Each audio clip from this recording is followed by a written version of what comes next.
चलिए हम देखते हैं एनसीईआरटी हिस्ट्री के क्लास 12 के 6 चैप्टर हैं। चैप्टर के नाम है भक्ति सूफी परंपराएं और इसमें हम देखेंगे धार्मिक विश्वासों में बदलाव और श्रद्धा ग्रंथ देखेंगे। लगभग 8वीं से 18वीं सदी तक देखेंगे। तो अध्याय 4 में हमने पढ़ा है कि प्रथम शताब्दी के मध्य तक आते आते भारतीय उपमहाद्वीप का परिवेश धार्मिक इमारतों, स्तूप, विहार और मंदिरों में चिन्हित हो गया। यदि यह इमारतें किसी विशेष धार्मिक विश्वासों और आचरणों का प्रतीक है, वहीं अन्य धार्मिक विश्वासों का पुनर्निर्माण हम साहित्यिक परंपराएं जैसे पुराणों के आधार पर भी कर सकते हैं, जिनका वर्तमान स्वरूप लगभग उसी समय बनन आरंभ हो गया था। और इसके अलावा ऐसे धार्मिक विश्वास भी हैं जो साहित्यिक और दृष्टिक दोनों ही दस्तावेजों में अत्यंत धूमिल है। इस काल में नूतन साहित्य स्रोतों में संत कवियों की रचना है और जिनमें उन्होंने जनसाधारण की क्षेत्रीय परिभाषाओं में मौखिक रूप से अपने को व्यक्त किया था। यह रचनाएं जो अधिकतर संगीतबद्ध है, संतों के अनुयायी द्वारा उनकी मृत्यु के उपरांत संकलित की गई है और ये परंपराएं प्रवाहमान थी और अनुयायियों की कई पीढ़ियों ने मूल संदेश का न केवल विस्तार किया अपितु उन विचारों को जो भिन्न राजनीतिक, सामाजिक और सांस्कृतिक संदर्भ में संदिग्ध और अनावश्यक लगे, उन्हें या तो परिवर्तित कर दिया गया अथवा त्याग कर दिया गया।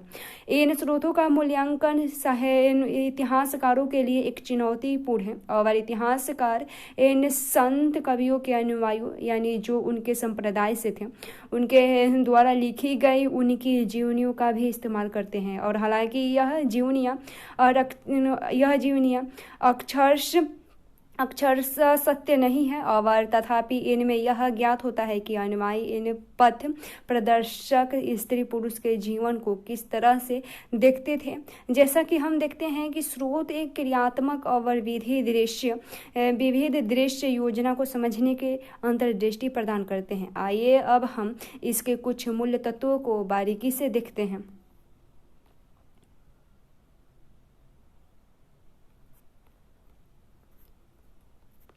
देखेंगे हम इसमें धार्मिक विश्वासों और आचरणों की गंगा जमुना बनावट देखेंगे हम।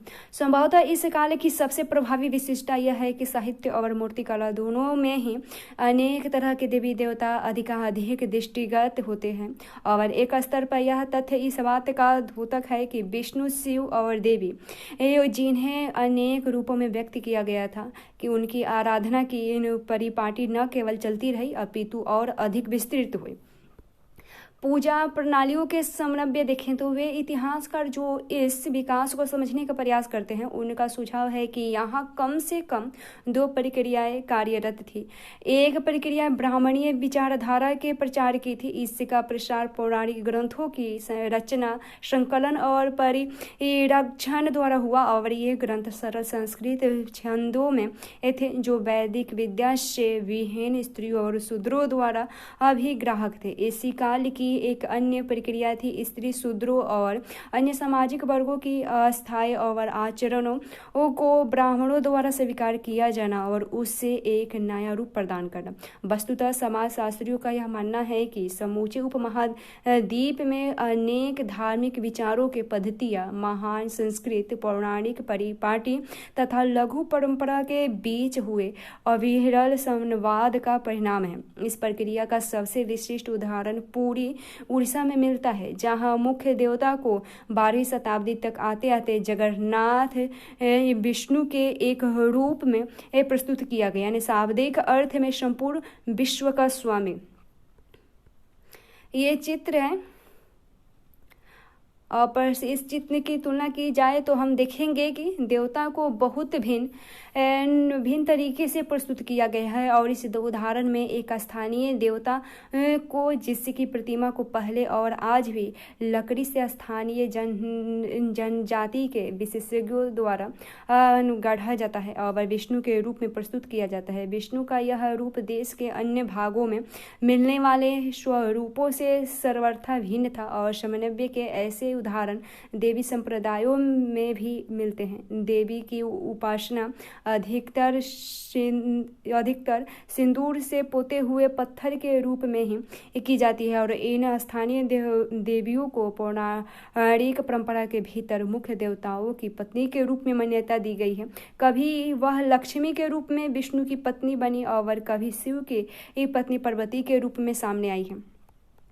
यहाँ एक साइड वाला है तो महान और लघु परंपराएं देखें तो महान और लघु जैसे शब्द 20वीं शताब्दी के समाजशास्त्री रॉबर्ट रेडफील्ड द्वारा एक कृषक समाज के सांस्कृतिक आचरणों का वर्णन करने के लिए मुद्रित किए गए और इस समाजशास्त्री ने देखा है कि किसान उन कर्मकांडों और पद्धतियों का अनुकरण करते थे जिनका समाज के प्रभुत्वशाली वर्ग जैसे पुरोहित और राजा द्वारा पालन किया जाता था। इन कर्मकांडों को रेडफील्ड ने महान परंपरा की संज्ञा दी।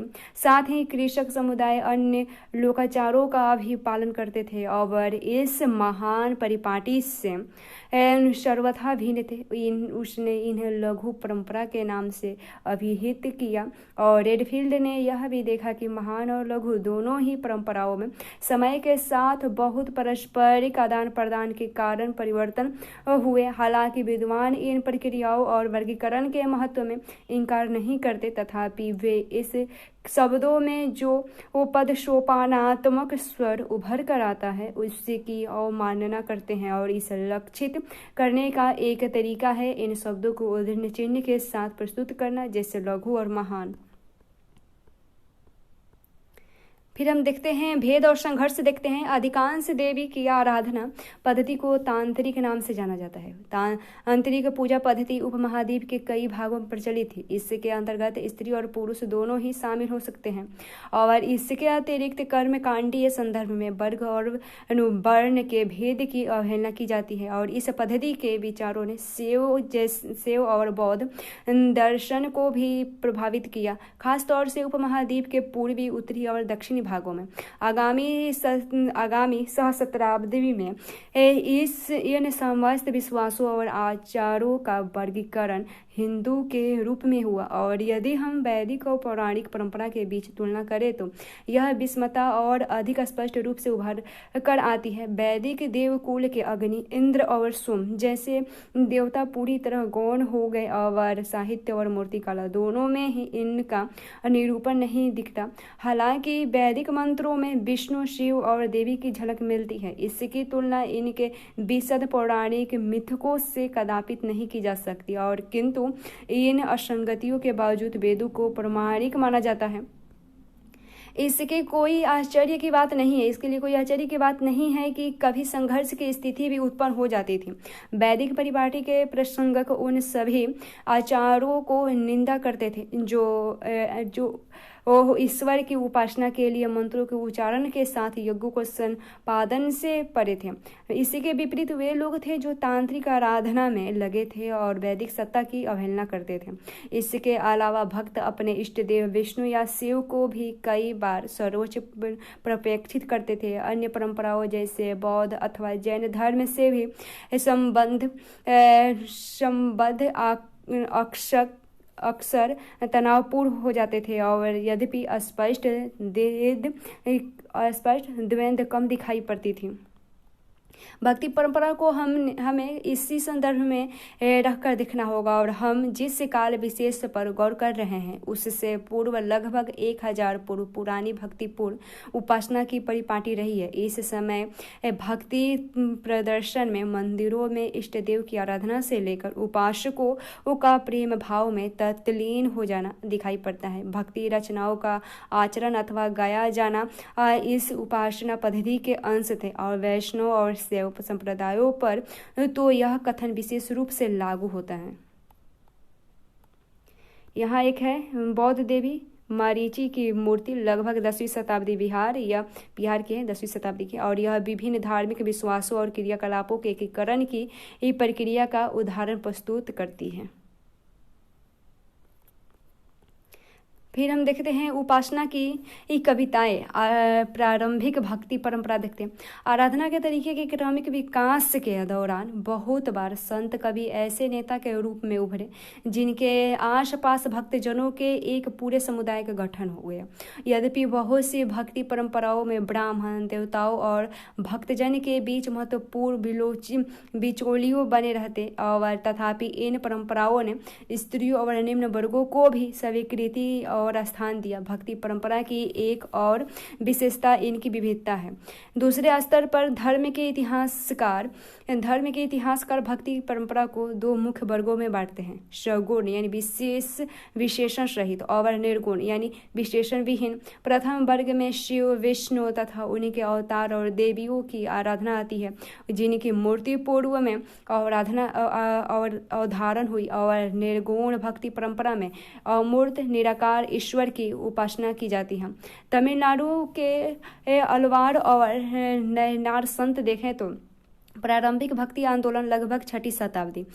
अलवारो यानी विष्णु भक्ति में तमनम्बे वाले को अलवारो कहते हैं और नयनारो शिव भक्त थे के नेतृत्व में हुआ, और वे एक स्थान से दूसरे स्थान पर भ्रमण करते हुए तमिल में अपने इष्ट की स्तुति में भजन गाते थे। और अपनी यात्राओं के दौरान अलवार और नयनार संतों ने कुछ पावन स्थलों को अपने इष्ट का निवास स्थल घोषित किया। इन्हीं स्थलों पर बाद में विशाल मंदिरों का निर्माण हुआ और वे तीर्थ स्थल माने गए। संत कवियों के भजन को इन मंदिरों में अनुष्ठानों के समय गाया जाता था और साथ ही इन संतों की प्रतिमा की भी पूजा की जाती थी।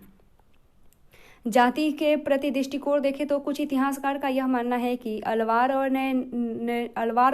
नयनार संतों ने जाति प्रथा और ब्राह्मणों की प्रभुता के विरोध में आवाज उठाई। कुछ हद तक यह बात सत्य प्रतीत होती है क्योंकि भक्ति संत विविध समुदायों से थे, जैसे ब्राह्मण, शिल्पकार, किसान और कुछ तो उन जातियों से आते हैं जिन्हें अस्पृश्य माना जाता है। अलवार और नयनार संतों की रचनाओं को वेद जितना महत्वपूर्ण बताकर इस परंपरा को सम्मानित किया गया। उदाहरण स्वरूप अलवार संतों के एक मुख्य काव्य संकलन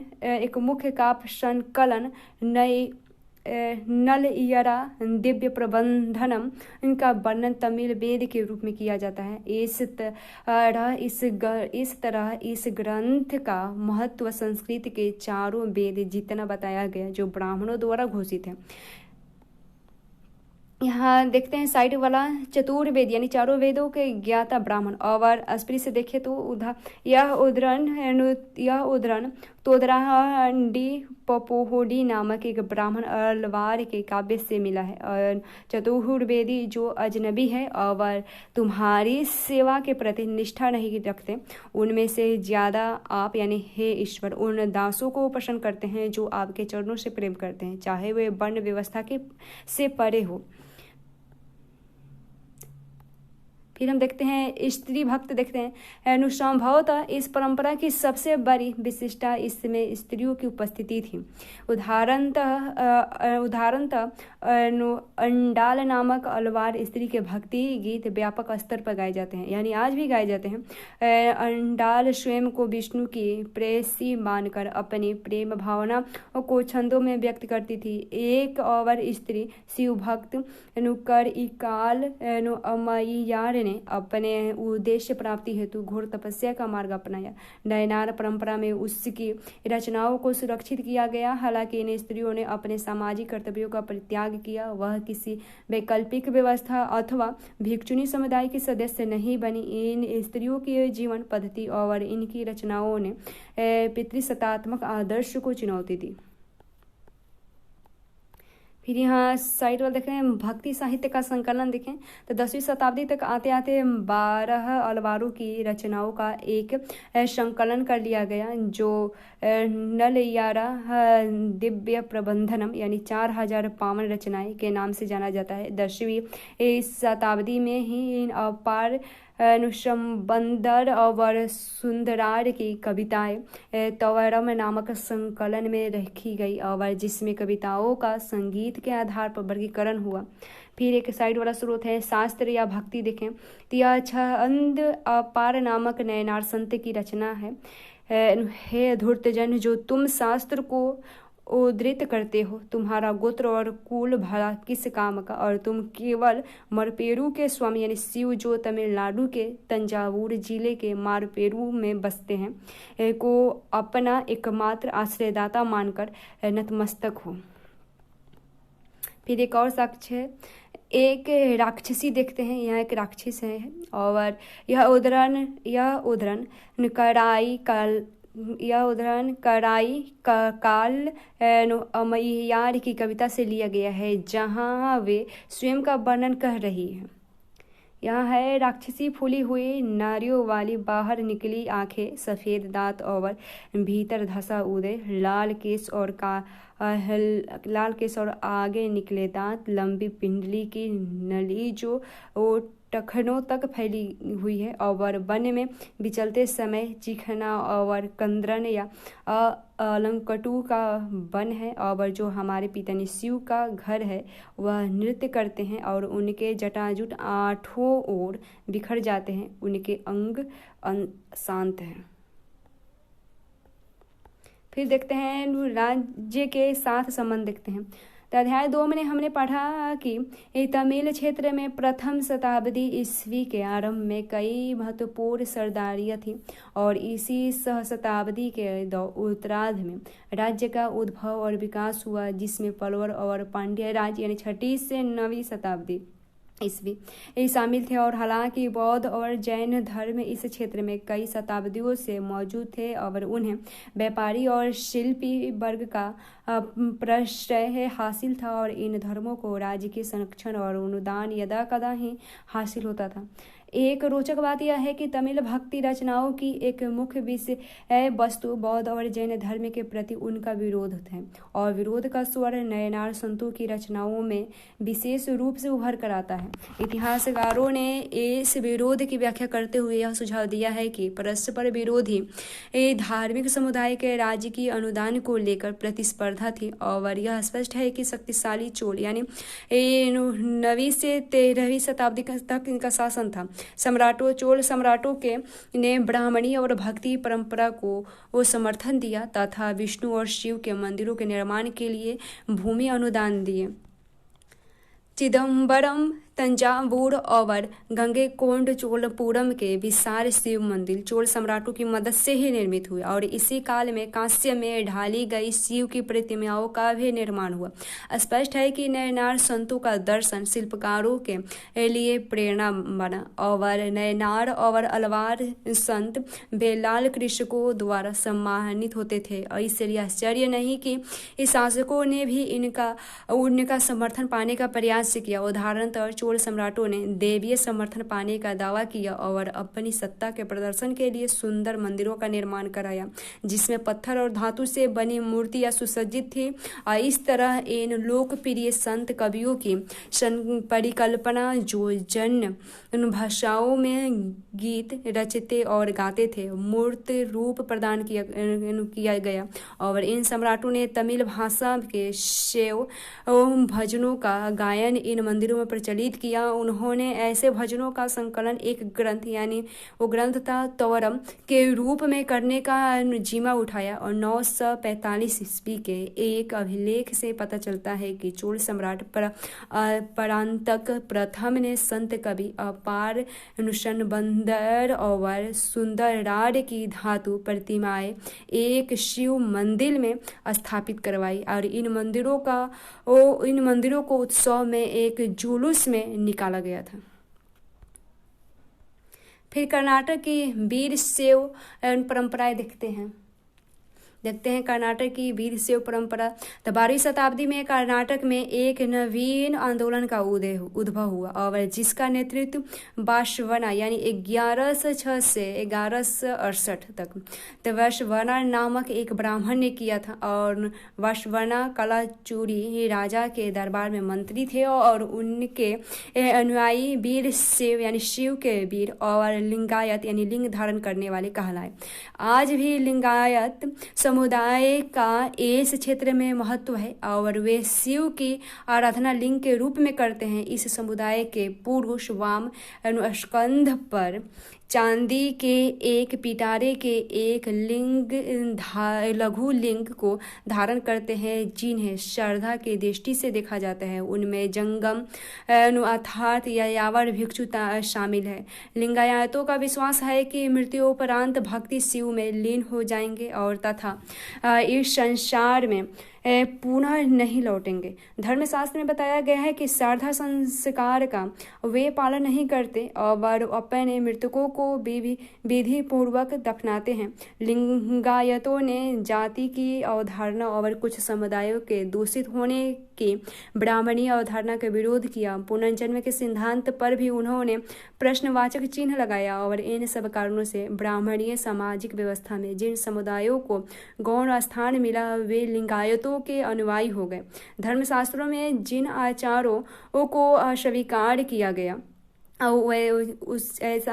अस्वीकार किया गया उसमें वैश्यक विवाह और विधवा पुनर्विवाह लिंगायतों ने उन्हें मान्यता प्रदान की और वीर शैव परंपरा की व्युत्पत्ति उन वचनों से है जो कन्नड़ भाषा में उन स्त्री पुरुष द्वारा रचे गए जो इस आंदोलन में शामिल हुए। फिर देखते हैं एक स्रोत में एक नए धार्मिक विकास। मध्यवर्ती शताब्दी में दो मुख्य विकास देखे गए और एक और तो तमिल भक्ति यानी खासतौर से वैष्णव के विचारों को संस्कृत परंपरा में समाहित कर लिया गया, जिसका परिणाम सर्वाधिक प्रसिद्ध परमाणु से एक भागवत पुराण की रचना थी। दूसरे 13वीं शताब्दी में भक्ति परंपरा का विकास महाराष्ट्र में हुआ।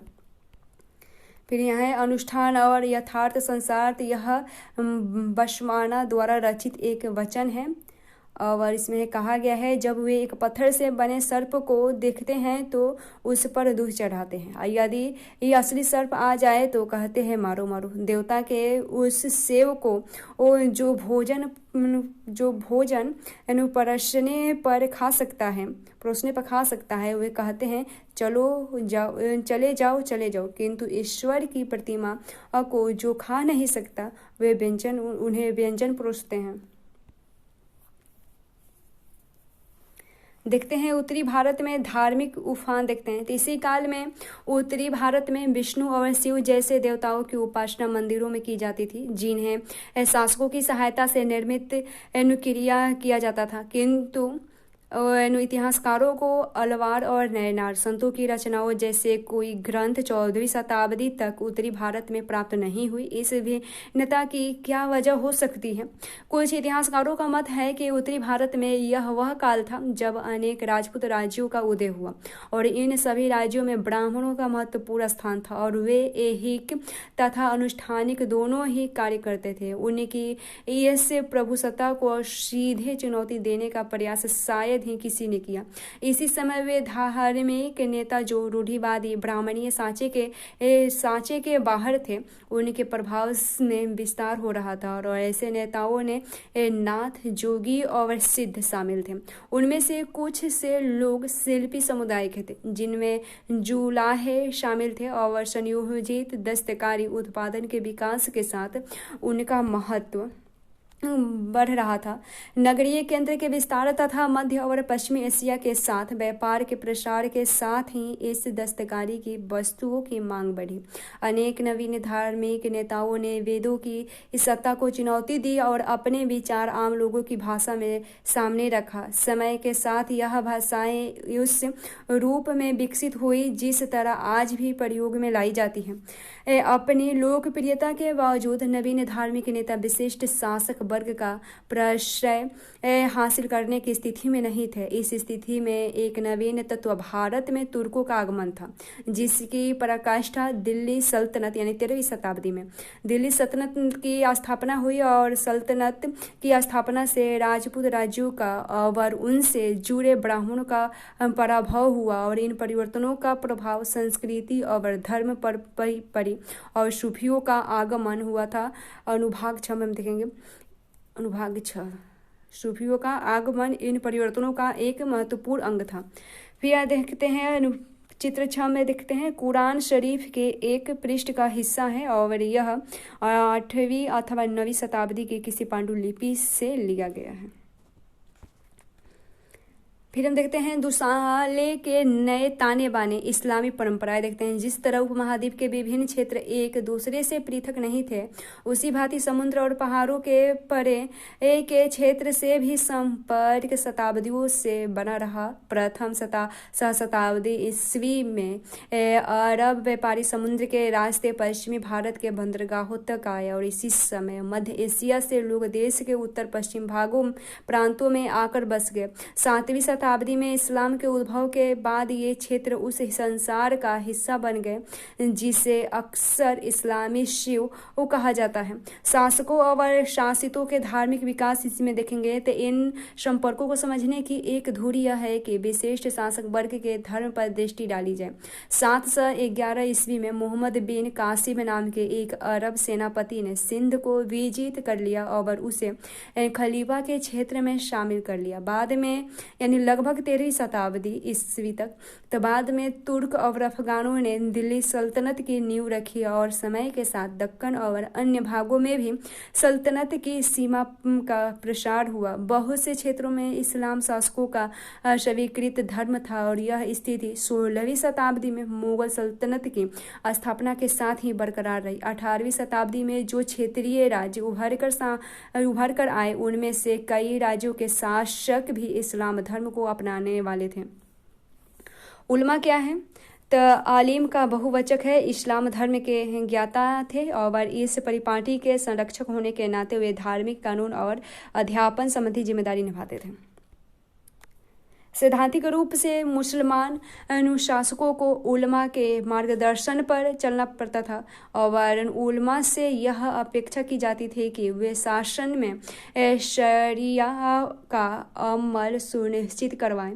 किंतु उपमहाद्वीप में स्थिति जटिल थी क्योंकि बड़ी जनसंख्या इस्लाम धर्म को मानने वाली नहीं थी और इस संदर्भ में जिमी यानी व्युत्पत्ति अरबी शब्द जिमा से अर्थात संरक्षित श्रेणी का प्रादुर्भाव हुआ और जिमी वे लोग थे जो उद्घटित धर्म ग्रंथ को मानने वाले थे, जैसे इस्लामी शासकों के क्षेत्र में रहने वाले यहूदी और ईसाई। ये लोग जजिया नामक कर चुकाकर मुसलमान शासकों द्वारा संरक्षण दिए जाने के अधिकारी हो जाते थे और भारत में इसके अंतर्गत हिंदुओं को भी शामिल कर लिया गया, जैसे हम अध्याय 9 में देखेंगे इसके बारे में। तो मुगल शासक अपने आप को न केवल मुसलमानों का अपितु सारे समुदायों का बादशाह मानते थे। वास्तव में शासक शासितों की तरफ काफी लचीली नीति अपनाते थे। उदाहरणतः बहुत से शासकों ने भूमि अनुदान और कर की छूट हिंदू, जैन, फारसी, ईसाई और यहूदी धर्म संस्थाओं को दी तथा साथ ही गैर मुसलमान धार्मिक नेताओं के प्रति श्रद्धा भाव व्यक्त किया। ऐसे अनुदान अनेक मुगल बादशाहों जिसमें अकबर और औरंगजेब शामिल थे उनके द्वारा किए गए।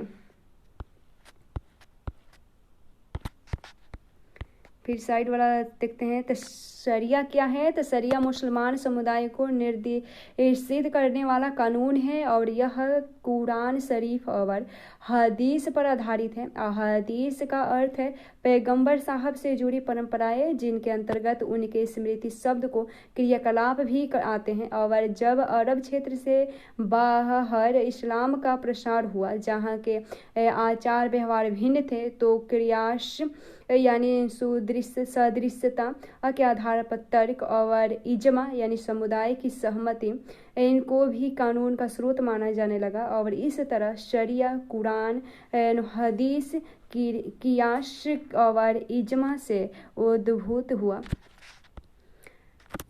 खंबात की गिरजाघर देखे तो यह उदैन ओश फरमान यानी बादशाह के हुक्मनामे का अंश है जिसे 1598 में अकबर ने जारी किया था। इसमें है हमारे बुलंद और मुकद्दस यानी पवित्र जेहन में पहुंचा है कि यीशु की मुकद्दस जमात के पादरी खंभात गुजरात के शहर में इबादत के लिए यानी गिरजाघर एक इमारत की तामीर यानी निर्माण करना चाहते हैं और इसलिए यह शाही फरमान जारी किया जाता है। और खंबायत के महानुभाव किसी भी तरह उनके रास्ते में न आए और उन्हें गिरजाघर की तामीर करने दे और जिससे वे अपनी इबादत कर सके।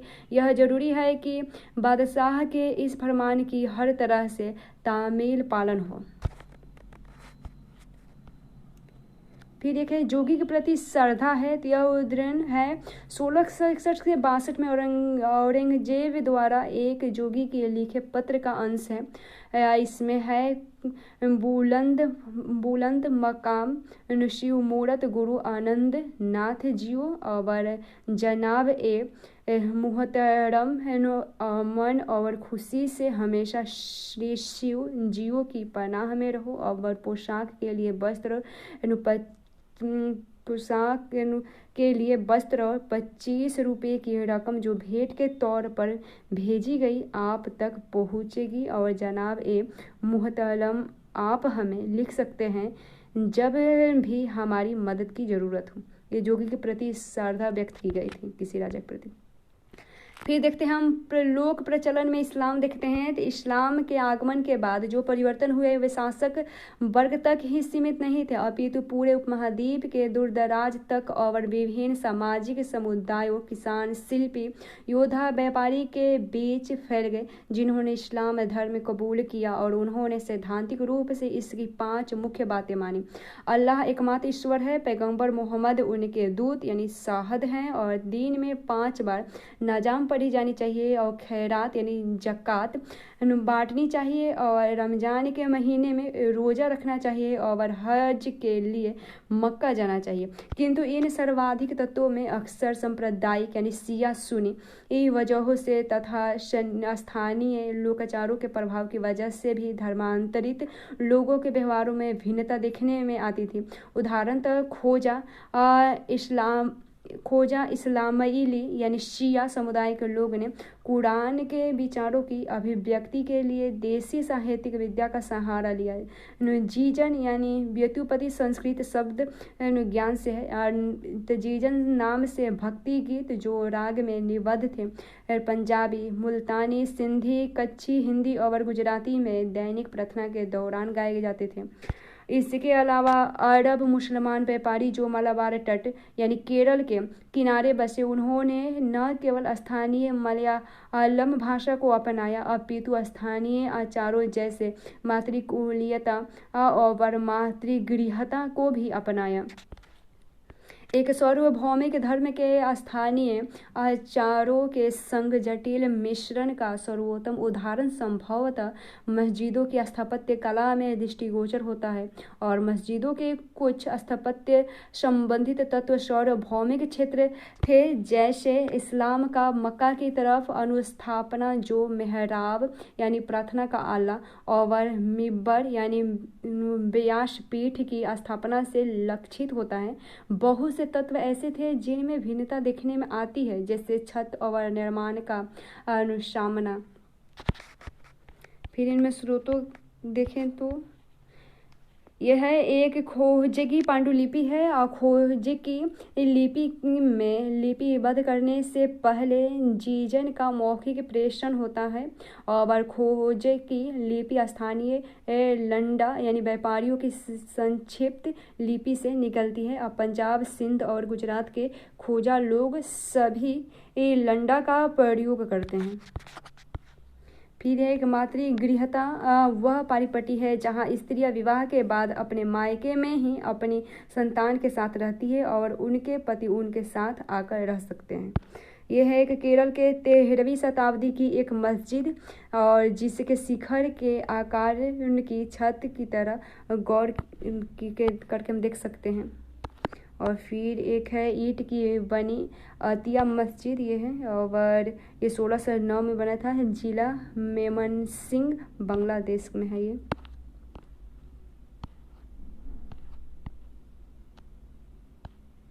फिर फिर हम देखते हैं समुदायों के नाम देखते हैं। तो हम अधिकतर हिंदू और मुसलमान जैसे शब्दों को धार्मिक समुदाय का निश्चित द्योतक मान लेते हैं, किंतु सच तो यह है कि इन शब्दों का बहुत समय तक कोई प्रचलन नहीं था। जिन इतिहासकारों ने 8वीं से 14वीं शताब्दी के मध्य संस्कृत ग्रंथों और अभिलेखों का अध्ययन किया है, वे इस तथ्य को उजागर करते हैं कि इसमें मुसलमान शब्द शायद ही कहीं प्रयोग हुआ हो। इसके विपरीत लोगों का वर्गीकरण उनके जन्म स्थान के आधार पर किया जाता था। इस तरह तुर्की मुसलमानों को तुरुस्कर कहा गया। ताजिकिस्तान से आए लोगों को ताजिक और फारस के लोगों को पारसी के नाम से संबोधित किया गया। यदा कदा अन्य लोगों को दिए गए नामों को नए प्रवासियों के साथ ही जोड़ा गया। उदाहरणतः तुर्क और अफगानों को शक और यमन यानी ग्रीक लोगों के लिए प्रयुक्त है ये नाम, तो यमन भी कहा गया। और इन प्रवासी समुदायों के लिए एक अधिक सामान्य शब्द मलेच्छ था, जो इस बात की ओर इंगित करता है कि वह वर्ण नियमों का पालन नहीं करते थे और ऐसी भाषाएं बोलते थे जो संस्कृत से नहीं उपजी थी। हालांकि ऐसे शब्दों में हीन भावना निहित थी, किंतु उन्हें एक ऐसे विशिष्ट मुसलमान धार्मिक समुदाय के लिए शायद ही प्रयुक्त किया जाता था जो हिंदू समुदाय के विपक्ष में हो। जैसा कि हमने अध्याय 5 में देखा है कि हिंदू शब्द अनेक तरह से इस्तेमाल किया जाता था और उसे धार्मिक समुदाय के एकमात्र अर्थ में सीमित नहीं किया जा सकता।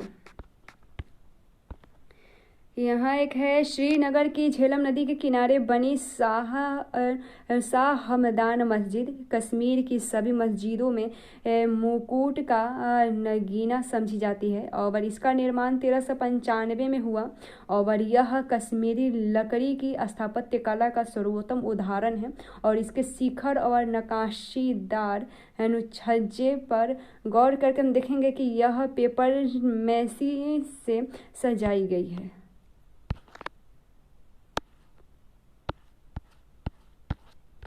फिर हम देखते हैं सूफी मत का विकास देखते हैं। इस्लाम की आरंभिक शताब्दियों में धार्मिक और राजनीतिक संस्था के रूप में खिलाफत की बढ़ती विषय शक्ति के विरुद्ध कुछ आध्यात्मिक लोगों के रहस्यवाद और वैराग्य की ओर झुकाव बढ़ा। उन्हें सूफी कहा जाने लगा। इन लोगों ने रूढ़िवादी परिभाषाओं तथा धर्माचार्यों द्वारा की गए कुरान और सुन्नह पैगंबर के व्यवहार की बौद्धिक व्याख्या की आलोचना की। इसके विपरीत उन्होंने मुक्ति की प्राप्ति के लिए ईश्वर की भक्ति और उनके आदेशों के पालन पर बल दिया। उन्होंने पैगंबर मोहम्मद को इंसान ए कालिम बताते हुए उनका अनुसरण करने की सीख दी। सूफियों ने कुरान की व्याख्या अपने निजी अनुभवों के आधार पर किया। इसमें हम देखेंगे खानकाह और सिलसिला देखते हैं। तो 11वीं शताब्दी तक आते आते सूफीवाद एक पूर्ण विकसित आंदोलन था जिसका सूफी और कुरान से जुड़ा अपना साहित्य था।